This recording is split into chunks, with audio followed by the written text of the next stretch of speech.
আর এটাই হলো যাওয়া বাজার গরুহাটা। এখানে প্রচুর অ্যাভেলেবেল গরু রয়েছে, ছোট বড় সব ধরনের গরু আছে, কিন্তু দেখলেই বোঝা যায় না এত গরু আছে বলে।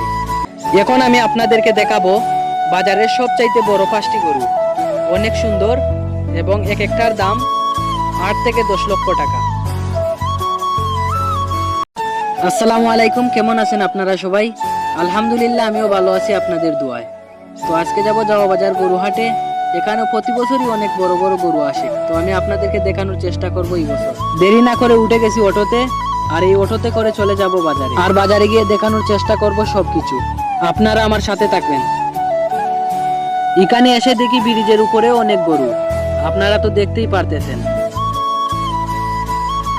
দেরি না করে আমি নেমে গেছি গাড়ি থেকে, আর গাড়ি থেকে নেমে যাচ্ছি হেঁটে হেঁটে গরুহাটার উদ্দেশ্যে। ফাইনালি আমি চলে আসছি গেটের সামনে। এখান থেকে আপনাদেরকে দেখানোর চেষ্টা করব বাজারের সবচাইতে বড় গরু এবং সুন্দর গরু এবং ছোট ছোট গরু, সব ধরনের গরু আপনাদেরকে দেখানোর চেষ্টা করব। হঠাৎ করে বাইকে দেখে চলে আসলো মুখে হাসি। ভাই হাত নাড়া দিয়ে বলল, তুমি এদিকে আসো। ভাইয়ের সাথে দেখা হয়ে লাগলো অনেক ভালো। ভাইকে বললাম ঘুরে আসি, তুমি আর আমি পুরা বাজার জুড়ি। ভাই আপনাদেরকে সালাম দিয়ে বলল, চল তুই আর আমি ঘুরে আসি সারা বাজার জুড়ি। ভাই আর আমি চলে আসলাম গরু দেখার জন্য। আপনাদেরকেও দেখানোর চেষ্টা করব। এখন আপনাদেরকে দেখানোর চেষ্টা করব বাজারের মিডিয়াম গরুগুলো।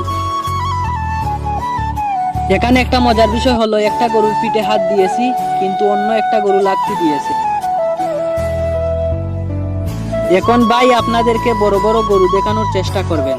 আর এগুলা হচ্ছে বাজারের সবচাইতে বড় গরু।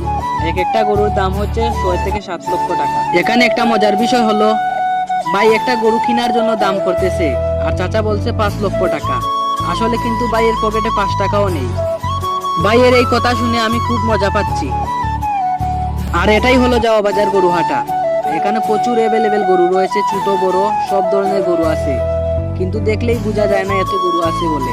যদি আপনি কাছ থেকে না দেখেন তাহলে বিশ্বাসও করবেন না। আর আমি সবকিছু তুলেও ধরতে পারিনি। আপনাদেরকে আরেকটা দুঃখের বিষয় বলতে হবে, ক্রেতা যারা তারা নামতে পারেনি বৃষ্টির জন্য, আর বিক্রেতাও বিক্রি করতে পারেনি। আজকের দিনটা পুরো লস হয়ে গেল ক্রেতাদের জন্য। আজকে প্রচুর বৃষ্টি হয়েছে, একবারের জন্য বৃষ্টি থামেনি। ভিডিও করার মাঝে বৃষ্টি চলে আসে, আর দৌড়ে চলে আসি ফুলকলির বারান্দায়। এখানে এসে দেখি প্রচুর মানুষ, সবাই কিন্তু বৃষ্টির জন্য দাঁড়িয়ে আছে। আপনারা তো দেখতেই পারতেছেন বৃষ্টির জন্য গরু বিক্রি হইতেছে না।